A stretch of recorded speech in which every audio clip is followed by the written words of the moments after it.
കോഴിക്കോട് 2019 കാണാതായ യുവാവ് മരിച്ചെന്ന് സുഹൃത്തുക്കളുടെ മൊഴി. ശരീരത്തിൽ അമിത അളവിൽ മയക്കുമരുന്ന് കുത്തിവെച്ചതാണ് മരണകാരണം എന്ന് പ്രാഥമിക നിഗമനം. 2019 മാർച്ച് മാസത്തിൽ കാണാതായ വെസ്റ്റ് ഹിൽ സ്വദേശിയാണ് മരിച്ചതെന്ന് യുവാക്കൾ പോലീസിന് മൊഴി നൽകി. 2019 മാർച്ച് 24-നാണ് വിജിലിനെ കാണാതായത്. തുടർന്ന് ബന്ധുക്കൾ പോലീസിൽ പരാതി നൽകിയിരുന്നു. എന്നാൽ പോലീസ് അന്വേഷണത്തിൽ വിജിലിനെ കണ്ടെത്താൻ കഴിഞ്ഞില്ല. തുടർന്ന് കാണാതായ കേസുകളെക്കുറിച്ചുള്ള കൂടുതൽ അന്വേഷണം നടത്തിയപ്പോഴാണ് വിജിലിന്റെ കേസും പരിഗണിച്ചത്. വിജിൽ പതിവായി സുഹൃത്തുക്കളുടെ വീട്ടിൽ പോകാറുണ്ടെന്ന് പോലീസ് മനസ്സിലാക്കി.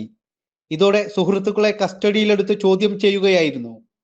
സംഭവത്തിൽ സുഹൃത്തുക്കളായ 2 പേരാണ് നിലവിൽ പോലീസ് കസ്റ്റഡിയിൽ ഉള്ളത്. ഇപ്പോൾ കുറച്ചും കൂടെ ഞങ്ങൾ ജാഗ്രതയോടെ കുറച്ചും കൂടെ സയൻറ്റിഫിക് ആയിട്ട് അന്വേഷണം നടത്തിയതിൻ്റെ റിസൾട്ടാണ് ഇപ്പോൾ ഉണ്ടായത്.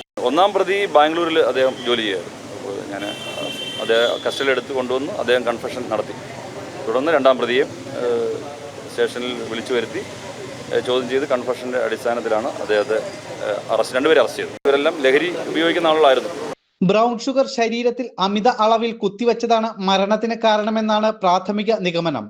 ഒപ്പം ഉണ്ടായിരുന്ന സുഹൃത്തുക്കളാണ് ബ്രൗൺ ഷുഗർ കുത്തിവെച്ചത്. മയക്കുമരുന്ന് കുത്തിവെച്ചതോടെ അബോധാവസ്ഥയിലാവുകയും പിന്നീട് മരണപ്പെടുകയും ചെയ്തു. തുടർന്ന് സമീപത്തെ ചതുപ്പ് നിലത്തിൽ ശരീരത്തിൽ കല്ലുകെട്ടി താഴ്ത്തി മറവ് ചെയ്തുവെന്നാണ് സുഹൃത്തുക്കളുടെ മൊഴി. വിജിലിനെ കൊലപ്പെടുത്തിയതാണോ എന്നും പോലീസ് അന്വേഷിക്കുന്നുണ്ട്.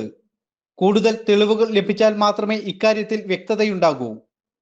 ജനം, കോഴിക്കോട്.